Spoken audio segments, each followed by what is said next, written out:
Welcome back all the fans and followers of space fiction. A few days ago, while watching the launch of the Crew Dragon spacecraft with the Axiom-1 mission with all the civilians aboard, several questions came to my mind.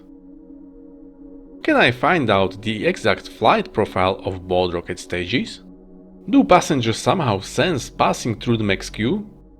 What is the biggest G-force acting on the crew during the launch and when? And most of all, I wonder if a person would survive landing on the first stage of a Falcon rocket. Okay, not all of these questions may be so unique. But I found out that I can answer them quite accurately. How? SpaceX displays rocket speed and altitude information throughout the launch of its Falcon rockets. Close to Earth and at low speeds, these data are very inaccurate. But after gaining some speed, they are sufficient for my experiment. Using simple physical calculations, you can get a lot of interesting information from these numbers. How to do it? Step 1. Create a table. Step 2. Get the exact numbers for each second of the video. Step 3. Calculate the acceleration of the rocket and the distance from the launch site. Step 4. Draw some charts. And how does the results look like and what did I find out from it?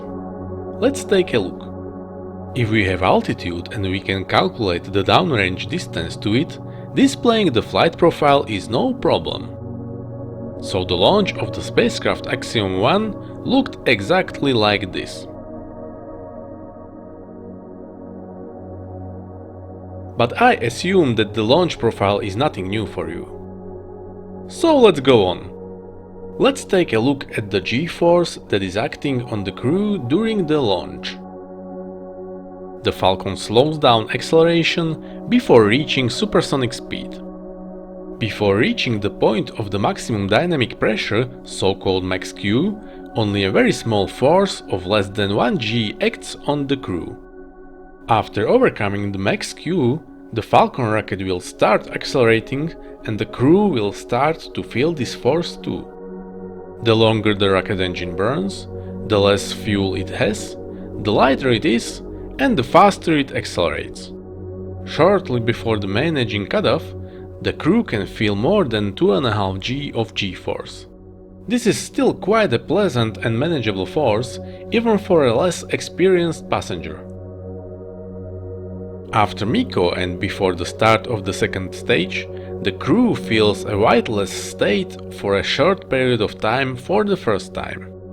The second stage of the Falcon rocket contains only one Merlin engine, unlike the first stage, which has up to 9. This means that the second stage after starting up starts to act on the crew again with some G-force, but only very slightly, as the engine has to fight for a long time against the weight of the fuel it carries. The G-force that the crew feels is initially only 0.5 G, which is only half the Earth's gravity. As the fuel is gradually consumed by the engine, the effect of the power of the second stage increases and the G-force starts to put much more pressure on the spaceship and the entire crew. After about 2 minutes, the force reaches 1 G, which is the same value as the gravity on Earth.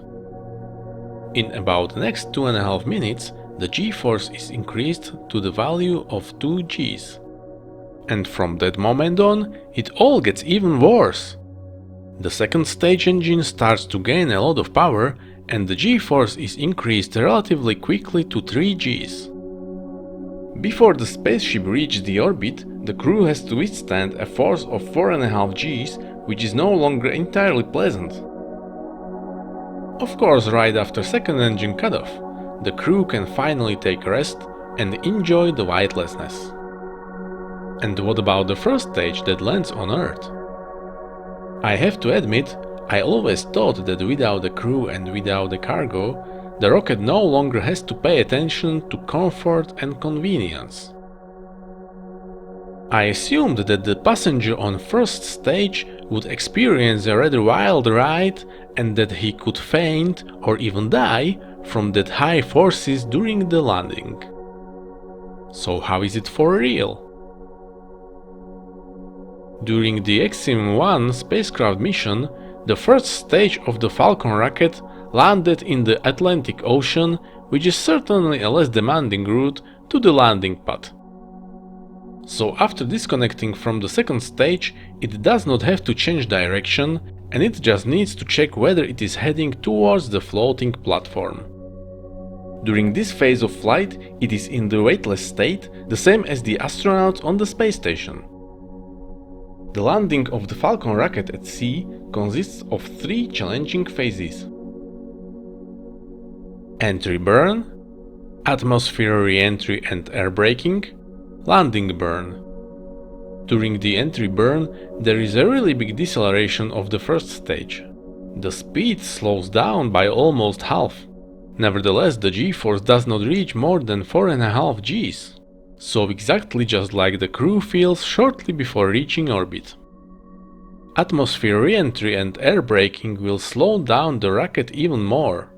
However, since the rocket does not have a large area that would cause high braking force, the g-force will reach a maximum of 3 Gs at this phase. Shortly after the speed of the falling rocket drops below the speed of sound, the Merlin engine in the first stage is started again in order to ensure a soft landing on the landing pad. During this maneuver, the rocket slows only very gently, and the g-force in this phase does not reach even 1.5 Gs. So what does that mean? If some stowaway with a spacesuit got on board of the first stage of the Falcon rocket, he would certainly survive the landing without any problems. So Falcon rocket, both thumbs up. Returning first stage to the launch pad back to Florida is of course much more difficult. If you want to know more about it, wait for my next videos and don't forget to like and subscribe. Thank you for watching, and the next time I fly by the Earth, I will send you another new video from the world of space fiction.